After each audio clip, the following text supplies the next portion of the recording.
नमस्कार दोस्तों, स्वागत है अपने चैनल पर। इस वक्त की बड़ी खबर के साथ एक बार फिर से आपके सामने मौजूद है, जहां पर आपको बताएंगे इस वक्त की बड़ी अपडेट के बारे में। किसानों के आंदोलन को लेकर क्या कुछ नई जानकारी सामने आ रही है और इसी के साथ में आपको बताएंगे किसानों के विरोध के खिलाफ ज्ञापन सौंपने पहुंचे बीजेपी के नेताओं को फिर किसानों के विरोध का सामना करना पड़ा है। और इसके साथ में आपको बताएंगे दोस्तों आखिर क्या है इस खबर की पूरी जानकारी, इसकी अपडेट आप तक पहुंचाएंगे। और इसी के साथ में लाल किला हिंसा के मामले को लेकर 25 FIR करने के बावजूद अभी तक पुलिस को सबूत नहीं मिल पा रहा है। चार्जशीट केवल एक ही में की गई है। और इसी के साथ में आपको बताएंगे फार्मर प्रोटेस्ट के दौरान लुधियाना, संगरूर जैसे जिले से किसानों का कूच दिल्ली में जारी है। और इस बीच संसद सत्र से पहले संयुक्त किसान मोर्चा की तरफ से की गई बैठक के दौरान कुछ बड़े फैसले लिए गए हैं और विपक्षी पार्टियों को लेकर कुछ जानकारियां दी गई है। और इसी के साथ में मोर्चा की तरफ से क्या कुछ कहा गया है, इसकी अपडेट आप तक पहुंचाएंगे। और इसी के साथ में आपको बताएंगे भारतीय जनता पार्टी के 8 विधायकों ने विधानसभा की समिति से अपना इस्तीफा दे दिया। और इसी के साथ में बीजेपी के एक और विधायक को गिरफ्तार करके जेल भेजा गया है। और इसी के साथ में आपको बताएंगे उत्तर प्रदेश के अंदर बीजेपी के नेता ने अपनी पार्टी छोड़कर RLD ज्वाइन कर ली है। और एक एक करके चलेंगे सभी महत्वपूर्ण खबर की तरफ, सारी बड़ी अपडेट आप तक पहुंचाएंगे।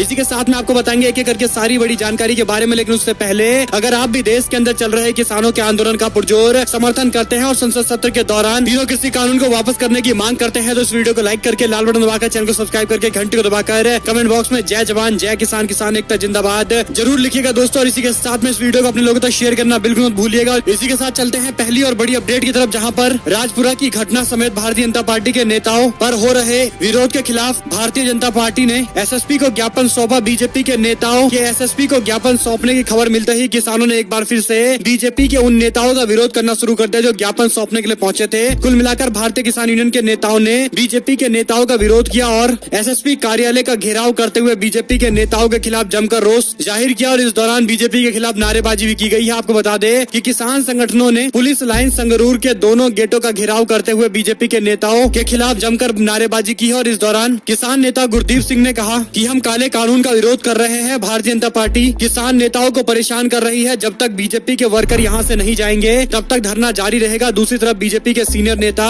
जातिधर कालड़ा ने कहा कि भारतीय जनता पार्टी का घेराव नहीं था बल्कि SSP कार्यालय का घेराव किया गया था। आपको बताते चले कि बीजेपी के नेताओं को काफी ज्यादा मशक्कत का सामना करना पड़ रहा है और यहाँ तक कि बीजेपी के नेता ज्ञापन भी नहीं सौंप पा रहे हैं और सौंपने के लिए जा रहे हैं तो जहाँ भी मौजूद रहते हैं बीजेपी के नेता वहीं पर किसान आकर विरोध कर देते हैं। कुल मिलाकर किसानों की एक ही मांग है कि तीनों कृषि कानून, जिसे काला कानून कहा जाता है, उसे जल्द से जल्द वापस लिया जाए। और इसी के साथ में लाल किला हिंसा के मामले को लेकर कई सारी थ्योरियां चल रही थी, टूल किट के मामले बताए जा रहे थे। और ऐसे में 25 FIR दर्ज होने के बावजूद अभी तक चार्जशीट केवल एक ही में हो पाई है। क्या पुलिस को सबूत नहीं मिल रहा, सवाल ये खड़ा होता है। आपको बता दें कि दिल्ली में 26 जनवरी 2021 को हुई घटना के मामले को लेकर 25 FIR 151 लोगों को गिरफ्तार किया गया था। लेकिन महीनों बीत जाने के बाद भी दिल्ली पुलिस सिर्फ एक मामले में चार्जशीट दाखिल कर पाई है। तो वहीं पर देखते ही देखते 5 महीनों में ही सभी को जमानत भी मिल गई। किसानों का ये विरोध प्रदर्शन महीनों से जारी है। तीनों कृषि कानून को खत्म करने की मांग को लेकर राष्ट्रीय राजधानी क्षेत्र की सीमाओं पर किसान लगातार जमे हुए हैं, डटे हुए हैं। और ऐसे में 17 मई को दिल्ली पुलिस की क्राइम ब्रांच ने लाल किला हिंसा मामले को लेकर FIR पर चार्जशीट दाखिल की थी। लेकिन ये मामला केवल एक ही था, बाकी और 24 मामले में कोई चार्जशीट दाखिल नहीं होने को लेकर अब ये पूरा मामला एक रहस्य बन गया है। और ऐसे में सवाल ये खड़ा होता है कि इतने बड़े बड़े दावे किए जा रहे थे, टूल किट जैसे कई सारे थ्योरियां चल रही थी, और ऐसे में क्या पुलिस को चार्जशीट दाखिल करने के लिए सबूत नहीं मिल रहा? ये कई सारे सवाल है जिसका जवाब बीजेपी के उन नेताओं को भी देना चाहिए जो कई सारी थ्योरियां लेकर आए थे। और एक और अपडेट की माने तो लुधियाना, संगरूर जैसे जिलों के अंदर किसानों का कूच मानसून सत्र से पहले संसद को घेरने को लेकर ये तैयारी की गई है। आपको बता दें मानसून सत्र के दौरान संसद भवन के बाहर प्रदर्शन में भाग लेने के लिए पंजाब के विभिन्न हिस्सों से किसानों का काफिला दिल्ली की ओर आना शुरू हो गया है। संयुक्त किसान मोर्चा ने बयान जारी करते हुए अपने सभी किसान मोर्चाओं को दिल्ली आने के लिए कहा है। और ऐसे में दोस्तों मानसून सत्र के दौरान 22 जुलाई से विरोध प्रदर्शन करने की योजना बनाई गई है। और इसीलिए लुधियाना, संगरूर जैसे जिलों से किसानों का कूच दिल्ली में जारी है। इसमें लुधियाना, संगरूर, मानसा, भटिंडा, बारनाल, रोपड़, फजिल्का और फरीदकोट सहित विभिन्न जिलों से दर्जन भर किसानों का कारवां सिंगू बॉर्डर और टिकरी बॉर्डर की तरफ रवाना हो चुका है। बता दें कि 40 किसान संघों का संगठन संयुक्त किसान मोर्चा तीनों कृषि कानून के खिलाफ मोर्चा खोले हुए है और MSP पर कानून बनाने को लेकर आंदोलन जारी है। और एक और अपडेट की माने तो संसद में सबसे पहले किसानों की मांग उठाए विपक्षी दल संयुक्त किसान मोर्चा ने अपनी बैठक करने के बाद कई सारे फैसले लिए हैं और कई सारी अपीलें भी की है। 13 जुलाई यानी पिछले दिन संयुक्त किसान मोर्चा ने विपक्षी पार्टियों को यह सुनिश्चित करने के लिए कहा है कि जब भी मानसून का सत्र शुरू होगा तब सबसे पहले किसानों का मुद्दा उठाया जाए, तीनों कृषि कानून के खिलाफ मुद्दा उठे। और इसी के साथ में न्यूनतम समर्थन मूल्य यानी MSP दिलाने को लेकर किसानों की मांगों का समाधान करने के लिए पार्लियामेंट के अंदर बहस होनी चाहिए या फिर विपक्ष को अपने तरीके से इस पूरे कानून का विरोध करना चाहिए। और इसी के साथ साथ में आपको बता दें कि 40 संगठनों की तरफ से विपक्षी पार्टियों को यह कहा गया है। और इसी के साथ में दोस्तों किसान मोर्चा ने बताया कि पंजाब, हरियाणा, राजस्थान, उत्तर प्रदेश और यहाँ तक कि पश्चिम बंगाल, छत्तीसगढ़ और कर्नाटका जैसे दूर दराज के राज्यों से भी किसान और किसानों के साथ उनके नेता प्रदर्शन में हिस्सा लेने के लिए दिल्ली की सीमाओं पर पहुंच रहे हैं। एसकेएम ने कहा कि संयुक्त किसान मोर्चा की योजना के मुताबिक प्रदर्शन की योजना बनाई जा रही है और उससे व्यवस्थित करने, शांतिपूर्ण तरीके से अंजाम दिए जाने को लेकर हर दिन 200 किसान इसमें हिस्सा लेने वाले हैं। और इसी के साथ में उन्होंने कहा कि किसानों को प्रदर्शन करने से रोकना या इसकी कोशिश करना गैर कानूनी और असंवैधानिक है। संयुक्त किसान मोर्चा ने कहा कि 17 जुलाई को लोकसभा और राज्यसभा के सभी विपक्षी सांसदों को पत्र जारी करके मांग की जाएगी कि वे संसद के अंदर किसानों की मांग को लेकर सवाल खड़े करें और ये सुनिश्चित करें कि इन मांगों पर चर्चा की जाए। संसद में किसी भी अन्य कार्य को करने से पहले उन्हें किसानों के हित में फैसला लेने के लिए मजबूर किया जाए। आपको बता दें कि हजारों किसान पिछले साल नवंबर से लगातार तीनों काले कानून का विरोध कर रहे हैं। और एक और अपडेट की माने तो चुनाव नहीं लड़ेगा संयुक्त किसान मोर्चा। व्यक्तिगत तौर पर चुनाव लड़ने के लिए स्वतंत्र है किसान नेता, यानी संयुक्त किसान मोर्चा अपने नाम से कोई चुनाव नहीं लड़ेगा, इसमें कोई दो राय नहीं है। लेकिन इसके इतर अगर कोई संगठन या फिर किसान अपना चुनाव व्यक्तिगत तौर पर लड़ना चाहता है तो वो लड़ सकता है। इसी के साथ में आपको बता दें कि भारतीय जनता पार्टी के 8 विधायकों ने विधानसभा की समिति से अपना इस्तीफा दे दिया। सियासी हलचलें तेज कर दी है। दरअसल दोस्तों पश्चिम बंगाल से इस वक्त की ये बड़ी अपडेट आ रही है जिसमें 8 विधायकों ने विधानसभा के समिति और स्थायी समिति की अध्यक्षता से इस्तीफा दे दिया है। इन विधायकों में मिहिर गोस्वामी, मनोज टिग्गा और कृष्ण कल्याणी जैसे दिग्गज नेता बीजेपी के शामिल है। पार्टी के अनुसार इस्तीफा 9 जुलाई से ही प्रभावी माना जाएगा। वहीं पर इसके बाद सियासी हलचलें तेज हो गई है। भारतीय जनता पार्टी के नेता शुभेंदु अधिकारी ने मीडिया से बातचीत करते हुए कहा कि हम यहाँ राज्यपाल के पास अपना विरोध जताने के लिए आए हैं। उन्होंने कहा कि बंगाल में तृणमूल कांग्रेस सरकार विधानसभा के अंदर पीएससी की अध्यक्षता को लेकर जिस तरह से राजनीति कर रही है हम उसका विरोध करते हैं। उन्होंने आरोप लगाया कि तृणमूल कांग्रेस जहां पर बीजेपी को वोट देने के लिए लोगों को अलग थलग करने की कोशिश कर रही है। अधिकारी ने बताया कि पहली बार राज्य की परंपरा तोड़ी गई है। कुल मिलाकर बीजेपी के नेता परंपरा की दुहाई देते हुए पश्चिम बंगाल के विधानसभा में नजर आते हैं। इस पर आप लोग की क्या कुछ प्रतिक्रिया होगी कमेंट बॉक्स में लिखिएगा जरूर। एक और अपडेट की माने तो महाराष्ट्र भारतीय जनता पार्टी 2 अलग अलग खेमे में बढ़ती दिखाई दे रही है। उसका बड़ा कारण ये है कि पंकजा मुंडे के समर्थकों ने एक दिन पहले ही अपनी पार्टी से इस्तीफा दे दिया था और यहाँ तक कि बड़े बड़े नेताओं ने अपना इस्तीफा देते हुए कैबिनेट विस्तार को लेकर विरोध जताया था। और ऐसे में पंकजा मुंडे ने इस पूरे मामले को लेकर नरेंद्र मोदी और अमित शाह को अपना नेता बता दिया और देवेंद्र फडणवीस को लेकर उन्होंने किनारा कर लिया है। कुल मिलाकर देवेंद्र फडणवीस और पंकजा मुंडे का 2 अलग अलग बीजेपी में गुट है जो एक दूसरे के खिलाफ है। और ऐसे में आपको बता दें कि महाराष्ट्र के अंदर इस तरह की गुटबाजी भारतीय जनता पार्टी के अंदर कई दिनों से है और अब ये खुलकर सामने आने लगी है। इससे पहले बीजेपी के कैबिनेट विस्तार के दौरान महाराष्ट्र से कई सारे नेताओं को शामिल किया गया, लेकिन पंकजा मुंडे की बहन प्रीतम मुंडे को कैबिनेट विस्तार में शामिल नहीं किया गया, जिसको लेकर पार्टी के पदाधिकारी अपना इस्तीफा दे चुके हैं। और यहाँ तक कि पंकजा मुंडे ने इस पूरे मामले को लेकर कहा कि अभी इस्तीफा देने का कोई समय नहीं है और धर्म युद्ध का ये समय नहीं है। और इसी के साथ में अमित शाह और नरेंद्र मोदी को अपना नेता बताते हुए उन्होंने देवेंद्र फडणवीस के खिलाफ इशारों में निशाना साधा है। और एक और जानकारी की माने तो पूर्व विधायक ने भारतीय जनता पार्टी छोड़कर रालोद का दामन थाम लिया। उत्तर प्रदेश के जैसे जैसे चुनाव नजदीक आते जा रहे हैं वैसे वैसे एक के बाद एक नेता किसी पार्टी को छोड़कर किसी दूसरी पार्टी में जाते नजर आते हैं। पूर्व विधायक और भारतीय जनता पार्टी के एससी मोर्चा के राष्ट्रीय उपाध्यक्ष हरपाल सिंह ने मंगलवार को भारतीय जनता पार्टी छोड़कर राष्ट्रीय लोकदल का दामन थाम लिया है। उन्होंने राष्ट्रीय लोकदल के राष्ट्रीय अध्यक्ष जयंत चौधरी के यहाँ दिल्ली पहुंचकर पार्टी की सदस्यता ग्रहण की है। उनके साथ जिला अध्यक्ष सचिन चौधरी भी मौजूद रहे। हरपाल सिंह ने बीजेपी पर आरोप लगाया कि भारतीय जनता पार्टी कार्यकर्ताओं का सम्मान नहीं करती है। बीते 35 वर्षों से वो पार्टी में है लेकिन अभी तक उन्हें कोई जिम्मेदारी नहीं दी गई है। यहाँ तक कि पूरे प्रदेश के अंदर सबसे ज्यादा उनकी उपेक्षाएं की गई है। रालोद में शामिल होते हुए उन्होंने कहा कि वो पार्टी की विचारधारा के लिए काम करेंगे और इसी के साथ में उनके साथ कई संख्या में उनके कार्यकर्ता और उनके समर्थक भी मौजूद रहे। एक और जानकारी की माने तो जनसंख्या नियंत्रण कानून को लेकर एनडीए में आपस में मतभेद है। यहाँ तक कि जेडीयू के कई नेताओं ने नीतीश कुमार से अलग अपनी राय दे दी है। आपको बता दें उत्तर प्रदेश सरकार के जनसंख्या नियंत्रण कानून की कवायद के बाद बिहार की राजनीति भी गर्म हो गई है। बिहार में इस कानून को लेकर सत्तारूढ़ एनडीए के अंदर भी मतभेद दिखाई दे रहा है, जबकि जनता दल यूनाइटेड के नेताओं के सुर भी अलग अलग होते हुए नजर आते हैं। बिहार के मुख्यमंत्री नीतीश कुमार ने जनसंख्या नियंत्रण को लेकर सोमवार को अपने विचार व्यक्त करते हुए कहा कि इस कानून से कोई लाभ नहीं होने वाला। उन्होंने कहा कि जनसंख्या नियंत्रण के कानून लाने से बहुत ज्यादा लाभ नहीं होगा, इसके लिए महिलाओं को शिक्षित और जागरूक करना जरूरी है। हालांकि उन्होंने यह भी कहा कि अलग अलग राज्यों की अपनी अपनी सोच है, जो चाहे जैसा करना चाहे वो कर सकते हैं, लेकिन हमारी ये राय है कि सिर्फ कानून बनाने से जनसंख्या नियंत्रण नहीं होगा। हमारी सोच सभी समुदाय के लिए काम करेगी। और एक और जानकारी की माने तो भारतीय जनता पार्टी के लिए एनडीए में ही सवाल खड़े हो गए हैं। जेडीयू के नेता ने ही सवाल खड़ा कर दिया है। और एक और जानकारी की माने तो हरियाणा सरकार ने तुरंत प्रभाव से एसी का तबादला कर दिया किया है पुलिस अधीक्षक एचपीएस भूपेंद्र सिंह का तबादला कर दिया गया है। आपको बता दें कि सिरसा के अंदर इसलिए एसीपी को हटाया गया है क्योंकि किसानों ने विरोध कर दिया था और ऐसे में 100 किसानों के खिलाफ केस भी दर्ज किया गया है। एक और जानकारी की माने तो राजस्थान के अंदर भारतीय जनता पार्टी के एमएलए अमृतलाल मीणा जेल भेजे गए हैं। दरअसल दोस्तों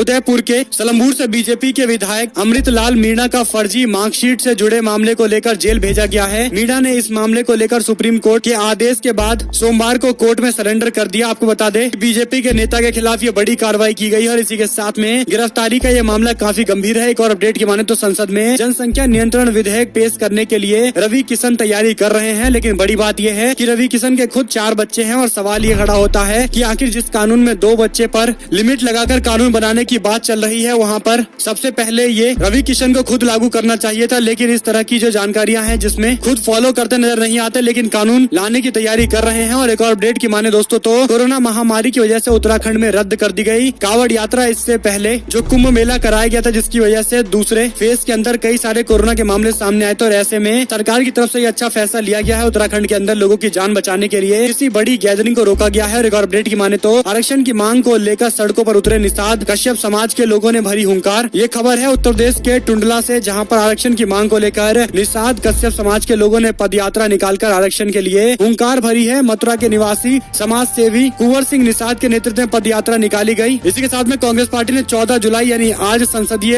समिति की अपनी रणनीति के लिए समूह की बैठक बुलाई है। कोरोना, महंगाई, टीकाकरण पर सरकार को घेरने को लेकर चर्चाएं की जाएगी। कांग्रेस पार्टी की अध्यक्ष सोनिया गांधी ने संसद के आगामी मानसून सत्र से पहले 14 जुलाई को पार्टी के संसदीय समिति की बैठक बुलाई है, जिसमें संसद के आगामी मानसून सत्र में उठाए जाने वाले मुद्दे को लेकर चर्चा की जाएगी। और माना जा रहा है कि इस बैठक में देश में लगातार बढ़ रहे पेट्रोल डीजल के दाम और किसानों के मुद्दे को सबसे आगे रखा जाएगा। एक और जानकारी की माने तो पत्रकारों के साथ मारपीट के मामले को लेकर यूपी के अधिकारी पर कड़ी कार्रवाई होनी चाहिए। एडिटर्स गिल्ड की तरफ से लिखे गए अपने पत्र में ये मांग की गई है। बीते दिनों उन्नाव के अंदर मुख्य विकास अधिकारी के द्वारा एक पत्रकार को पीटने का वीडियो सामने आया था। इस मामले को लेकर एडिटर्स गिल्ड ने कहा कि भले ही सीडीओ ने माफी मांग ली हो, लेकिन प्रशासन का मनमाना रवैया मीडिया के लोकतांत्रिक अधिकारों को नुकसान पहुंचा रहा है। प्रदेश में पत्रकारिता के माहौल को खराब किया जा रहा है। ऐसे में अधिकारी पर कड़ी से कड़ी कार्रवाई होनी चाहिए। और सवाल ये इसलिए भी खड़ा होता है क्योंकि अधिकारी का एक तस्वीर भी सोशल मीडिया पर वायरल हुआ था, जिसमें वह पत्रकार को मिठाई खिलाते नजर आ रहे थे, यानी पहले पिटाई और बाद में मिठाई देते नजर आए थे। एक और जानकारी की माने तो यूपी के चुनाव की तैयारी में लगे राजभर को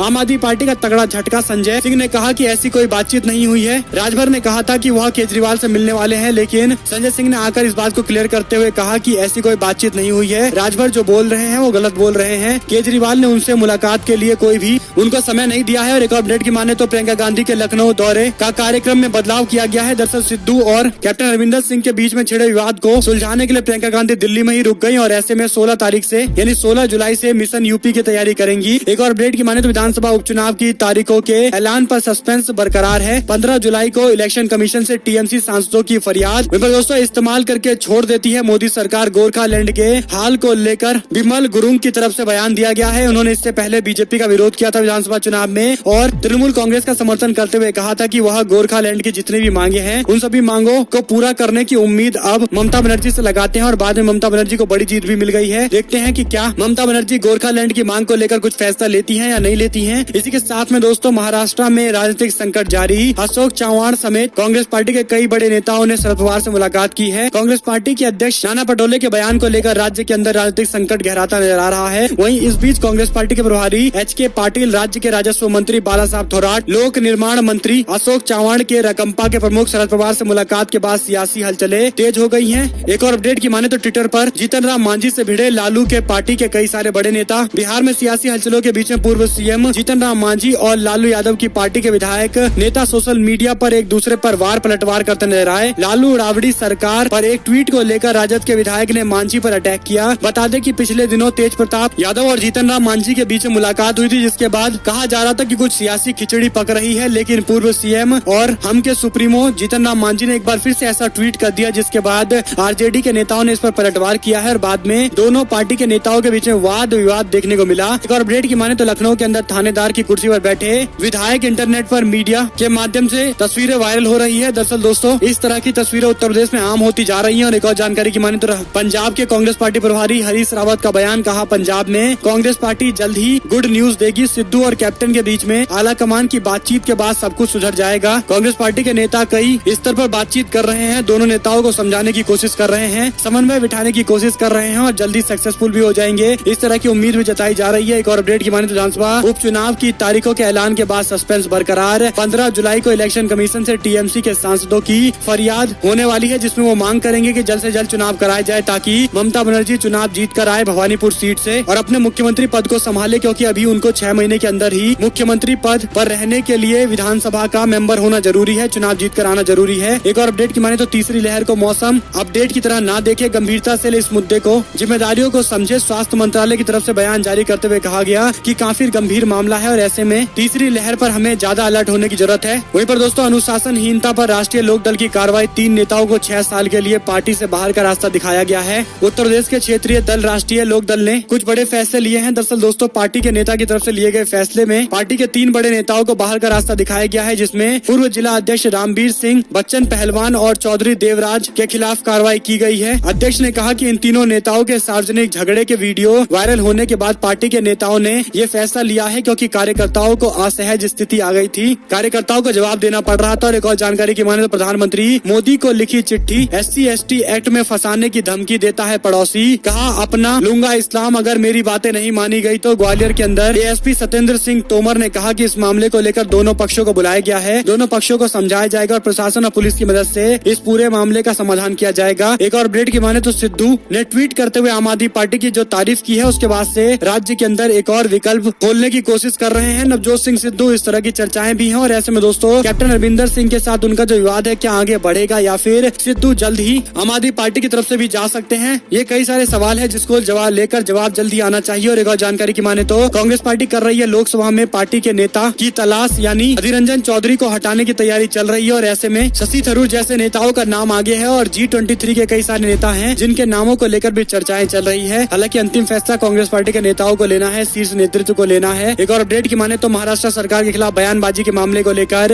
डैमेज कंट्रोल में जुटी कांग्रेस पार्टी। नाना पटोले ने अपने बयान को लेकर सफाई दी है। नाना पटोले ने कहा था कि राज्य सरकार उनकी गतिविधियों पर नजर रख रही है। अब उनके बयान पर उन्होंने सफाई देते हुए बीजेपी को निशाने पर ले लिया है। दरअसल दोस्तों महाराष्ट्र के अंदर BMC के चुनाव होने वाले हैं और ऐसे में BMC का चुनाव क्या गठबंधन एक साथ चुनाव में उतरेगा या फिर अलग अलग लड़ेगा, इसको लेकर पार्टी के कार्यकर्ताओं नेताओं के बीच में तरह तरह के व्यू आ रहे हैं, तरह तरह के पॉइंट ऑफ व्यू हैं। ऐसे में सरकार एक साथ चला रहे हैं तो क्या चुनाव भी एक साथ लड़ेंगे या अलग अलग लड़ेंगे, इसको लेकर कई सारे पार्टी के नेताओं के बयानबाजी के कारण अभी ऐसी स्थिति है कि राज्य के अंदर समन्वय बैठता नजर नहीं आ रहा। और एक और जानकारी की माने तो महाराष्ट्र में कांग्रेस पार्टी के नेता को एकजुट करने के लिए पार्टी के हाई कमान ने पूरे मामले पर संज्ञान लिया है। इसी के साथ में दिल्ली वासियों को थोड़ी राहत मिली है। हथनी कुंड बैराज से हरियाणा ने 16,000 क्यूसेक पानी छोड़ा है दिल्ली के लिए और दिल्ली को थोड़ी राहत अवश्य मिलेगी। उत्तराखंड के विधानसभा चुनाव को लेकर ड्राइविंग सीट पर आए राहुल गांधी, प्रदेश के नेताओं के साथ मीटिंग की गई है। पार्टी के नेताओं को एकजुट करके सबसे पहले अध्यक्ष चुना जाएगा, उसके बाद उत्तराखंड के अंदर चुनाव प्रचार प्रसार की तैयारियों को और तेज किया जाएगा। यानी पार्टी के लिए सबसे जरूरी है कि अभी अपने प्रदेश अध्यक्ष का चयन किया जाए। एक और अपडेट की माने तो असम के बाद अब भूपेश बघेल का हाथ उत्तर प्रदेश में कांग्रेस पार्टी का साथ देता नजर आएगा। कांग्रेस पार्टी की राष्ट्रीय महासचिव प्रियंका गांधी एक बार फिर से CM भूपेश बघेल पर